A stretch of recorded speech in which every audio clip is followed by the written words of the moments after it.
Sagittarius इस video में हम देखेंगे कि 2026 के नेक्स्ट 4 मंथ्स दैट इज़ मई, जून, जुलाई, अगस्त आप लोगों के लिए कैसे रहेंगे।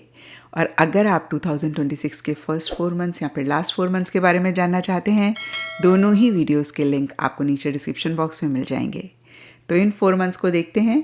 और यहाँ पे सबसे पहला कार्ड मुझे दिख रहा है 7 ऑफ वॉन्ड्स, और ये कार्ड कहता है कि इन 4 मंथ्स की स्टार्टिंग में जो भी आपका गोल है, जो भी आपका मकसद है जिसे आप अचीव करना चाहते हैं, ये गोल, ये मकसद सब सेजिटेरियस के लिए डिफ़र करेगा। कुछ के लिए पर्सनल फ्रंट से रिलेटेड हो सकता है, कुछ के लिए प्रोफेशनल फ्रंट से रिलेटेड हो सकता है। बहुत ज़बरदस्त एक विल पावर, डिटर्मिनेशन इसी गोल मकसद को अचीव करने की रहती हुई दिख रही है। यानी कि छोटे मोटे इश्यूज, मसले, चैलेंजेस रह रहे हैं, प्रॉब्लम्स रह रही हैं, लेकिन आप किसी भी प्रॉब्लम, किसी भी इशू, मसले से घबरा नहीं रहे हैं। बहुत ज़बरदस्त, अगेन मैं कहूँगी, विल पावर, डिटर्मिनेशन रह रही है। बहुत करेजियसली चीज़ों को डील करते हुए दिख रहे हैं। और देखिए, जब भी हम ऐसी एनर्जीज़ में होते हैं, हम अपने गोल मकसद को पा ही लेते हैं। डीपर लेवल के लिए गार्डन का कार्ड कहता है इसी से ही रिलेटेड या फिर अदरवाइज भी आप ज़्यादा सोशलाइज कर रहे हैं, ज़्यादा लोगों से कनेक्ट कर रहे हैं। कहीं जो भी आपके चॉइसेस हैं, जो भी आपके ऑप्शंस हैं, उनको एक्सप्लोर कर रहे हैं। अगेन मैं कहूँगी प्रोफेशनल फ्रंट से रिलेटेड है, तो आप अपना नेटवर्क कैसे बढ़ाएं, नेटवर्क मींस कनेक्शंस कैसे बढ़ाएं, उस पर फोकस कर रहे हैं। पर्सनल फ्रंट से रिलेटेड है तो भी अगेन हो सकता है आप ज़्यादा पार्टीज टाइम पे कर रहे हैं, ज़्यादा लोगों से इंटरैक्ट कर रहे हैं, ज़्यादा बातचीत कर रहे हैं, ज़्यादा आपकी मीटिंग्स हो रही हैं, या नटशेल में जो भी लोग हैं या कनेक्शंस हैं उनसे आप ज़्यादा कनेक्ट करते हुए दिख रहे हैं। और जो भी आपका मकसद है किसी ना किसी लेवल पे आप पा भी लेंगे, क्योंकि 7 ऑफ सोर्ड्स का कार्ड कहीं विक्ट्री की भी बात करता है। तो विक्ट्री होगी, लेकिन उसके लिए एक्स्ट्रा एफर्ट, एक्स्ट्रा इनिशिएटिव आपको लेना पड़ेगा। एंड कहीं मिड ऑफ दीज 4 मंथ्स में थोड़ा सा आप पॉज ले रहे हैं, और पॉज लेते लेते कहीं स्टक भी महसूस कर सकते हैं, क्योंकि इन 4 मंथ्स के मिड में हो सकता है आपको कोई डिसीजन लेना है, कोई चॉइस लेनी है। अब देखिए, ये डिसीजन, ये चॉइस भी सब सेजिटेरियस के लिए डिफ़र करेगा।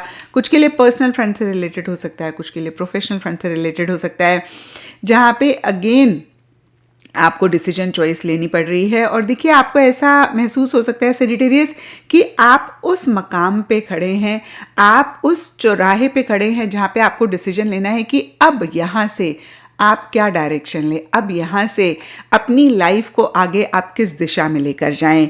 आप जैसे चीज़ें चल रही हैं वैसे ही लेते जाएं। आप राइट टर्न ले लें, यू टर्न ले लें, लेफ्ट टर्न ले लें, अगेन आप क्या डायरेक्शन लें, इसके बारे में सोचते हुए दिख रहे हैं। और हो सकता है इन्हीं सब चीज़ों से रिलेटेड आप थोड़ा सा स्पिरिचुअल चीज़ों में भी पार्टिसिपेट कर रहे हैं। होता है ना, कभी कभी जब कोई डिफ़िकल्ट डिसीजन होता है, हमें समझ में नहीं आता, तो हम स्पिरिचुअलिटी की हेल्प लेते हैं। यानी कि हमें लगता है कोई नेगेटिविटी है, हम उसकी क्लींजिंग करते हैं, या फिर हम किसी स्पिरिचुअलिटी से रिलेटेड इंसान से कनेक्ट करके उनकी एडवाइस लेते हैं। अब ये टैरो रीडिंग भी हो सकती है, एस्ट्रोलॉजी भी हो सकती है, हीलिंग भी हो सकती है, थेरेपी भी हो सकती है, अगेन कोई भी चीज़ हो सकती है। यहाँ पे सेज का कार्ड कहीं क्लियरिंग नेगेटिविटी की बात करता है, कहीं सेक्रल की बात करता है, स्पिरिचुअलिटी की बात करता है। तो इसी तरीके की एनर्जीज रहेंगी। और सरफेस लेवल के लिए अगेन आप पॉज लेके future course of action decide करने पे सोच रहे हैं कि भाई आपको क्या एक्शन लेना चाहिए फ्यूचर के लिए, आपको या फ्यूचर में जो आप चाहते हैं उसके लिए अभी आपको क्या दिशा लेनी चाहिए। और कहीं 2 ऑफ सोर्ड्स का कार्ड कहता है इसी से रिलेटेड आप बहुत स्टक भी महसूस कर सकते हैं इन 4 मंथ्स के किसी भी पीरियड में, जहाँ पे आपको डिसीजन लेने में, चॉइस लेने में मुश्किल हो रही है। आप हाँ सोचते हैं, आपको लगता है यस बेहतर है, आप यस के बारे में सोचते हैं, आपको लगता है ना बेहतर है। और बहुत सारी चीज़ों को आप देख के अनदेखा कर रहे हैं, सुन के अनसुना कर रहे हैं, जैसे कि आपने अपने आँखों में पट्टी बांध ली हो। एंड कहीं देखिए, बहुत ज़्यादा मिरर का कार्ड भी कहता है इंट्रोस्पेक्टिव एनर्जीज़ में रह रहे हैं।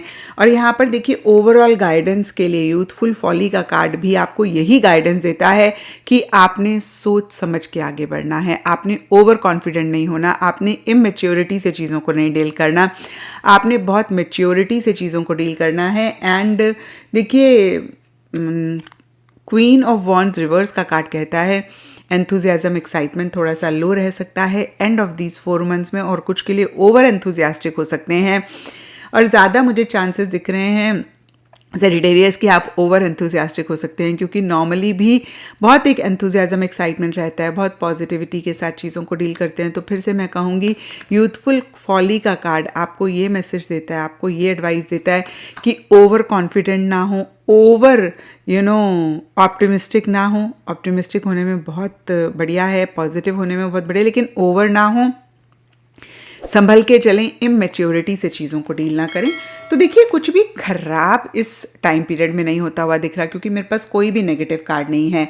बट ये 4 मंथ्स वो एक टाइम पीरियड रह सकता है जहाँ पे आपको कोई बहुत मेजर डिसीजन लेना है, या फिर छोटे मोटे डिसीजंस को लेकर भी मन में एक सोच चल रही है, आप क्लियरली चीज़ों को देख नहीं पा रहे हैं, आप क्लियरली डिसीजन नहीं ले पा रहे हैं। होता है ना, कभी कभी हमारे को पता लग जाता है भाई हमें यही चीज़ चाहिए और हमें इसी दिशा में आगे बढ़ना है, लेकिन कभी कभी हम नहीं समझ पाते हैं। तो वो एक टाइम फेज ज़्यादा रहता हुआ दिख रहा है। और देखिए मैं हमेशा कहती हूँ अंधेरे को सिर्फ एक ही चीज़ ख़त्म कर सकती है, और वो है रोशनी। तो अगर आप कंफ्यूज हो रहे हैं, कन्फ्यूजन इज़ लाइक अंधेरा, नॉलेज गेन करें उसी से ही रिलेटेड, और ज़्यादा चीज़ों को अंडरस्टैंड करें, कैसे क्लैरिटी ला सकते हैं उस पर फोकस करें। इन 4 मंथ्स को आप काफ़ी बेहतर कर लेंगे। तो ये था सेजिटेरियस आप लोगों के लिए 2026 के नेक्स्ट 4 मंथ्स की reading. First 4 months, last 4 months की रीडिंग को देखना चाहते हैं, नीचे डिस्क्रिप्शन बॉक्स में लिंक्स हैं, आप देख सकते हैं। मुझे नहीं पता इस रीडिंग को आप किस टाइम पे देखेंगे, आप अप्रैल मई के दौरान देखेंगे या फिर आप नए साल की स्टार्टिंग में देखेंगे। जब भी देखें, आपको लगे ये रीडिंग आपके साथ रेजोनेट करी है, तो थोड़ा सा टाइम निकाल के मुझे नीचे कमेंट सेक्शन में बताना ना भूलें। आपका जो भी एक फीडबैक होगी या जो भी आपका एक्सपीरियंस रहा इस रीडिंग के साथ, वो मुझे बताएंगे तो बहुत अच्छा लगेगा। और इसी के साथ हम इस रीडिंग को एंड करते हैं और नेक्स्ट 4 मंथ्स की रीडिंग आप देख सकते हैं।